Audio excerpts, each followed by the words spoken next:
Saudara-saudara yang sama dikasihi di dalam nama Tuhan, selamat pagi. Hari ini tanggal 14 April 2021, kita akan membaca dan merenungkan firman Tuhan sebagai dasar dan kekuatan kita pada hari ini. Sebelumnya mari kita berdoa. Bapa di sorga, kami selalu bersyukur untuk kasih dan kemuliaan-Mu yang terus terjadi dalam hidup kami semua. Hari ini, memulai hari ini, kami akan membaca dan mendengarkan firman-Mu. Mampukan kami mengertinya Tuhan, dan melakukannya di segenap kehidupan kami. Dalam nama Yesus kami berdoa. Amin. Firman Tuhan pada pagi hari ini kita baca dari Daniel pasal 9 ayat 1 sampai ayat yang ke-19. Firman Tuhan, pada tahun pertama pemerintahan Darius, anak Ahasweros dari keturunan orang Media, yang telah menjadi raja atas kerajaan orang Kasdim. Pada tahun pertama kerajaannya itu, aku, Daniel, memperhatikan dalam kumpulan kitab jumlah tahun yang menurut firman Tuhan kepada Nabi Yeremia akan berlaku atas timbunan puing Yerusalem, yakni 70 tahun. Lalu aku mengarahkan mukaku kepada Tuhan Allah untuk berdoa dan bermohon sambil berpuasa dan mengenakan kain kabung serta abu. Maka aku memohon kepada Tuhan Allahku dan mengaku dosaku demikian. Ah Tuhan, Allah yang maha besar dan dahsyat, yang memegang perjanjian dan kasih setia terhadap mereka, yang mengasihi Engkau serta berpegang pada perintah-Mu.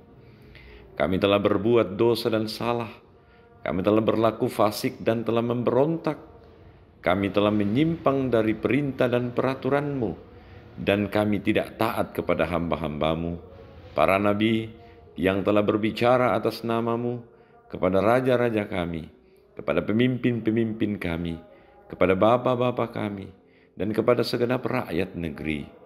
Ya Tuhan, Engkaulah yang benar, tetapi patutlah kami malu seperti pada hari ini.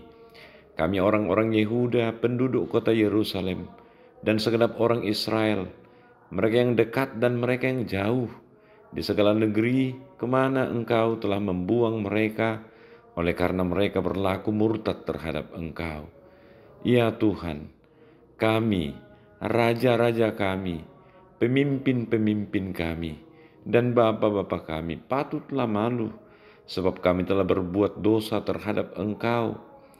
Pada Tuhan Allah kami ada kesayangan dan keampunan, walaupun kami telah memberontak terhadap Dia, dan tidak mendengarkan suara Tuhan, Allah kami, yang menyuruh kami hidup menurut hukum yang telah diberikannya kepada kami dengan perantaraan para nabi hamba-hambanya. Segenap orang Israel telah melanggar hukum-Mu dan menyimpang karena tidak mendengarkan suara-Mu. Sebab itu telah dicurahkan ke atas kami kutuk dan sumpah yang tertulis dalam kitab Taurat Musa, hamba Allah itu, sebab kami telah berbuat dosa terhadap Dia, dan telah ditetapkannya firman-Nya yang diucapkannya terhadap kami dan terhadap orang-orang yang telah memerintah kami, yakni bahwa akan didatangkannya kepada kami malapetaka yang besar yang belum pernah terjadi di bawah semesta langit, seperti di Yerusalem. Seperti yang tertulis dalam kitab Taurat Musa, segala malapetaka ini telah menimpa kami, dan kami tidak memohon belas kasihan Tuhan Allah kami dengan berbalik dari segala kesalahan kami dan memperhatikan kebenaran yang daripada-Mu. Sebab itu Tuhan, bersiap dengan malapetaka itu dan mendatangkannya kepada kami. Karena Tuhan Allah kami adalah adil dalam segala perbuatan yang dilakukannya, tetapi kami tidak mendengarkan suaranya. Oleh sebab itu ya Tuhan Allah kami, yang telah membawa umat-Mu keluar dari tanah Mesir dengan tangan yang kuat dan memasyurkan nama-Mu. Seperti pada hari ini, kami telah berbuat dosa, kami telah berlaku fasik. Ya Tuhan, sesuai dengan belas kasihan-Mu, biarlah kiranya murka dan amarah-Mu berlaku dari Yerusalem, kota-Mu, gunung-Mu yang kudus, sebab oleh karena dosa kami dan oleh karena kesalahan nenek moyang kami, maka Yerusalem dan umat-Mu telah menjadi celah bagi semua orang yang di sekeliling kami. Oleh sebab itu dengarkanlah, ya Allah kami, doa hamba-Mu ini dan permohonannya, dan sinarilah tempat kudus-Mu yang telah musnah ini dengan wajah-Mu demi Tuhan sendiri. Ya Allahku, arahkanlah telinga-Mu dan dengarlah, bukalah mata-Mu dan lihatlah kebinasaan kami dan kota yang disebut dengan nama-Mu, sebab kami menyampaikan doa permohonan kami ke hadapan-Mu, bukan berdasarkan jasa-jasa kami, tetapi berdasarkan kasih sayang-Mu yang berlimpah-limpah. Ya Tuhan, dengarlah. Ya Tuhan, ampunilah. Ya Tuhan, perhatikanlah dan bertindaklah dengan tidak bertanggung, oleh karena Engkau sendiri Allahku, sebab kota-Mu dan umat-Mu disebut dengan nama-Mu. Amin. Demikianlah firman Tuhan. Berbahagialah kita yang mendengarkan firman Tuhan, terlebih kalau kemudian kita melakukan firman Tuhan itu dengan setia di dalam seluruh bagian kehidupan kita. Saudara-saudara yang sama dikasihi di dalam nama Tuhan, ada lagu sekolah minggu yang berkata, baca kitab suci, doa tiap hari. Anak sekolah minggu senang sekali menyanyikan lagu ini. Mengapa hal itu menjadi penting untuk dilakukan setiap hari, yaitu membaca kitab suci dan berdoa? Karena kedua hal itu sesungguhnya akan menumbuhkan iman kita. Dalam bacaan kita pada hari ini, saudara-saudara, Daniel melakukan dua hal yang sangat penting layaknya orang yang beriman, terutama dalam menghadapi pergumulan bersama dengan bangsanya yang berada dalam pembuangan. Dia sungguh-sungguh mempelajari kitab suci, itu ada dalam ayat yang kedua. Dan kemudian menaikkan doa dengan berpedoman pada firman Tuhan itu sendiri, ayat 3 sampai ayat yang ke-19.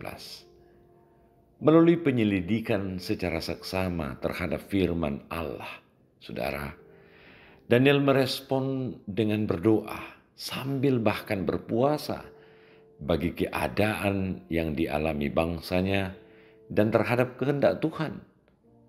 Doa Daniel pada saat itu berisi pengakuan dosa dan kesadaran bahwa apa yang telah dialami bangsa Israel itu adalah akibat dari dosa mereka. Ayat 4 sampai ayat 14, perikop pembacaan kita tadi. Dan juga permohonan belas kasihan Tuhan untuk mengampuni mereka semua. Ayat 15 sampai ayat yang ke-19. Pertobatan serta permohonan pengampunan dosa yang disampaikan kepada Allah tidak didasarkan pada kebaikan dirinya dan kondisi umat Israel, ayat 18. Tetapi sesungguhnya didasarkan pada hasil penyelidikannya terhadap kitab suci, yakni pada sifat dan karakter Allah sendiri. Ayat yang ke-9. Dari perikop ini, saudara, kita mempelajari firman Tuhan bahwa berdoa seperti Daniel adalah hal yang sangat penting untuk mengenal dan memahami apa yang menjadi kehendak Tuhan dalam hidup kita. Saudara-saudara, hal yang sama berlaku pada diri kita sebagai orang percaya saat ini. Kita baru saja merayakan Paskah. Setiap kali kita memandang dan memaknai salib itu, Kita selalu diajak untuk mengakui kekudusan Allah dalam kasih-Nya yang menyelamatkan kita dari hukuman dosa yang kekal. Dan bukan itu saja, karena dengan penyelamatan di kayu salib, kita diajak untuk terus berdoa, memohon pengampunan, dan terus berusaha melakukan apa yang berkenan kepada Tuhan. Pengenalan kita terhadap firman Allah yang hidup di dalam diri Yesus Kristus menjadikan kehidupan kita hari ini, dan bukan hanya hari ini tetapi untuk selama-lamanya kita jalani berdasarkan kehendak dan kemauan Tuhan yang selalu mengasihi kita. Amin. Saudara-saudara, kita akan memohon doa kembali kepada Tuhan, supaya dengan demikian perjalanan kehidupan kita khususnya hari ini boleh berjalan seturut dengan kehendak Tuhan. Mari kita berdoa. Terima kasih Tuhan, untuk hari ini ada begitu banyak hal yang menjadi luar biasa dalam pengenalan dengan Tuhan. Kami sungguh bersyukur karena Allah senantiasa membuka kesempatan bagi kami untuk menjalani kehidupan di dalam pengampunan yang Allah kerjakan di dalam diri Tuhan kami Yesus Kristus. Kuatkan dan semangati kami terus untuk menjalani kehidupan yang diberkati oleh Tuhan. Saat ini pagi hari ini kami mau berdoa mendoakan perjalanan kehidupan di dalam jemaat. Terlebih khusus Tuhan, kami mau berdoa, mendoakan akan hamba-hamba-Mu, jemaat-Mu Tuhan, yang berada dalam kelemahan tubuh.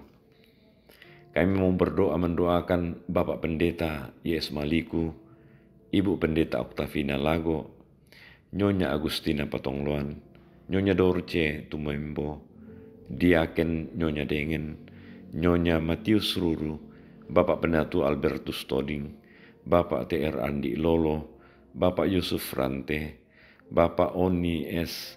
Lakbur Lawal, anak kekasih Richard Stefano Mulia yang dirawat di rumah sakit Hermina, Bapak Y. Selulinggi, Oma Keti, Nyonya Margareta Kobong, Bapak Karel Paranoan, Nyonya Ludia Kandola, Nyonya Margareta Sarra, Ibu Matilda Timisela, Nyonya JS Bane, Saudara Naftali Minna, Nyonya Hermin Bongga, Nyonya Yohana Bura, Bapak Agus Mangi, Nyonya Damaris Sirri, Nyonya Vera Agusti Aditya, Bapak Sugeng Prihatno, Bapak Yakobus Pagiling, Nyonya Baharudin Dendang, Bapak Yakob Buang, Nyonya Peter Tena, Nyonya Hermin Barang Ruse, dan begitu banyak hamba-hamba-Mu yang berduka cita ditinggal oleh orang-orang yang mereka kasihi. Berdoa mendoakan pelayanan di tengah-tengah jemaat, berdoa mendoakan kegiatan-kegiatan yang akan dijalani di masa yang akan datang. Kami juga berdoa mendoakan situasi yang ada di kota ini ya Tuhan. Berdoa mendoakan pemerintah bangsa dan negara kami. Berdoa mendoakan begitu banyak hal yang terjadi dalam kehidupan kami hari-hari ini. Teruslah bersama dengan kami Tuhan. Ada begitu banyak kejadian, ada begitu banyak peristiwa yang kadangkala kami tidak pahami, yang kadangkala kami tidak mengerti, dan kami percaya Tuhan mau membuat kami selalu kuat dan semangat untuk terus menjalani kehidupan yang seperti ini, karena apapun yang kami gumuli, apapun yang membebani kehidupan kami, kami tetap kuat di dalam Allah yang telah menebus kami dalam diri Tuhan kami, Yesus Kristus. Berkati kami hari ini Tuhan, dalam seluruh kehidupan, tanggung jawab, dan pekerjaan kami. Ini doa kami Bapa, ampuni salah dosa kami. Dalam nama Yesus kami berdoa. Amin. Saudara-saudara yang sama dikasihi di dalam nama Tuhan, demikianlah bagian dari renungan firman Tuhan hari ini. Saya sungguh berharap kita semua sebagai anak-anak Tuhan sungguh-sungguh dapat menjalani keberadaan kehidupan kita dengan lebih baik hari ini dan juga di masa yang akan datang. Shalom.